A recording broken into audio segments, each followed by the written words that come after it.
yesterday? Yeah, I think it was excellent. The objective is to make the public aware that perennially when the Christmas is coming, accidents always is on the ascendancy. So creating the awareness a month clear before the incident, I think is a very good. I think the attendance was okay, the patronage was nice, and I think that it was a good thing. It took place around the VIP area. You said it was excellent, it was beautiful, it was perfect, the attendance was good. What are some of the things you communicated to the drivers about? What were some of the issues they themselves had that they shared with you? Okay, so basically, we went there to remind them of the need to slow down because statistically, we've seen that accident is mainly led by overspeeding within the Kumasi and then the whole nation. Major cause of road traffic accident is overspeeding. So we went there to remind them of the need to moderate their speed within this period and beyond. The need for them to ensure that their vehicles are maintained. The need for them to ensure that their vehicles and even the drivers have the right documentation. They need to ensure that they put up the right behavior whilst on the road. They also, in turn, were telling us some of the challenges they face. For instance, potholes on the road, traffic lights that are not working, and so on and so forth. So that was basically a summary of what went on. But as regional boss for the DVLA, Mr. Amos Abakah, what would you say the plans are for the DVLA to ensure safety on our roads? Thank you very much.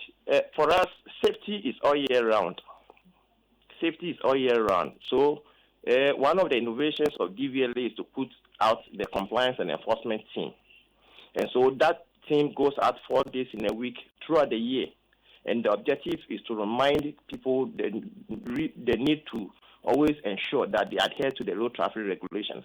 One, ensure that your vehicle is properly documented, you have the right documentation, the driver is also having the right documents, is driving the appropriate car, the right licenses. And so for us, safety is all year round. If you also follow, you see that one of the innovations we brought on board is to ensure that drivers who come for licenses are tested, their eyes are tested by the certified optometrists and ophthalmologists. Previously, these things were done by equipment procured by DVLA, and it didn't have the capacity to be able to forecast going forward in future what is going to happen. And so bringing them on board, make sure that at least you are able to check your sight at least once in 2 years at a cost that is manageable. You are compelled to do that, and so on and so forth. And so for DVLA, safety is every day. And so in all our activities, we have ensured that road safety, it features prominently. We talk about the private garages that were introduced some way back. And the import of it is that they check vehicles. Since DVLA itself didn't have the equipment to check vehicles before they are issued roadworthy, we assign them to the private garages to ensure that vehicles are properly tested. Of course, there are gaps which they are currently reviewing in order to close them to ensure that the objectives are certainly met. When we talk about gaps, what do you mean by gaps? Because indeed, one of my questions has to do with the fact that there are a lot of people complaining about some of the vehicles we have on our road, saying that their vehicles are not supposed to be roadworthy. So what are these gaps? And when your men go out, you talk about the compliance and enforcement team. When they go out, do they see some of these vehicles that are not supposed to be on our roads? What action do they take? There's a gentleman who plies the Tech Road. He has no hands, yet he's driving. So when you talk about your compliance and your enforcement team who go out 4 days a week, able to act accordingly to ensure that road vehicles that are not roadworthy are not on our roads, people who are not certified to drive are not driving. Okay, so when I talk of gaps, we really notice that some of the vehicles that are on the road truly are not supposed to be on the road. And so we are beginning reviewing our partnership with the private garages. We are currently undertaking inspection of the private garages to ensure that those gaps are closed so that when they say they have tested a vehicle, it is really tested. DVLA is in the process of ensuring and getting equipment to link up from our offices to the private garage so that we can directly monitor what they do.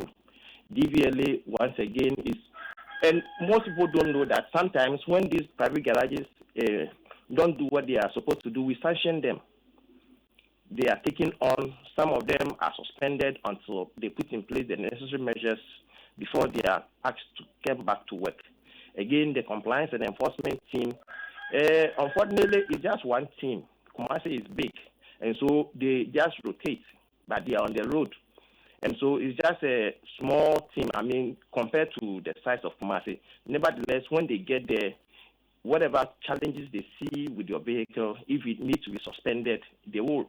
Fortunately, now we have the capacity to even suspend your roadworthy and your documentation, which will be communicated to you. And the only way that it will be reinstated will be that you will come back to the office and having fixed the challenges that were identified with a particular vehicle before it is released for you to be able to get back on the road. But Mr. Abakah, all these are being done, yet accidents is quite high. Why?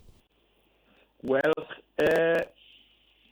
like we said, accidents are mostly caused by, majority of it is what we call speeding.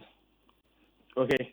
And on that score, mainly the police MTTD is in charge of enforcement. We are doing our bit. It is not for nothing that various stakeholders were given specific roles to play on the road environment. You understand? So everybody will have to meet up and then do their part in order to, because DVLA alone cannot solve all of this problem. Other agencies would also have to get involved so that holistically, all of this, we collaborate every step of the way. But certainly true. We are doing our part. So, but are you satisfied with the work of the police in fighting, road safety, challenges? We do. We do go on routine checks with them some of the times. We collaborate in some of the activities that we undertake. You see, so definitely safety cannot be solved in a day, and it's everybody's responsibility. There are some of them too that are infrastructure. For instance, you also see that the data says that most of the people who are knocked down are pedestrians, and you can see that the nature and the construction of our roads, virtually no walkway for pedestrians, and so you also contribute to that kind of incidents. And so not just that, we would also have to make sure that the roads themselves are also taken care of. The walkways are created so that people will keep safe. So it's supposed to be a holistic issue. Mr. Abakah, hold the line for me because I have a few more questions for you.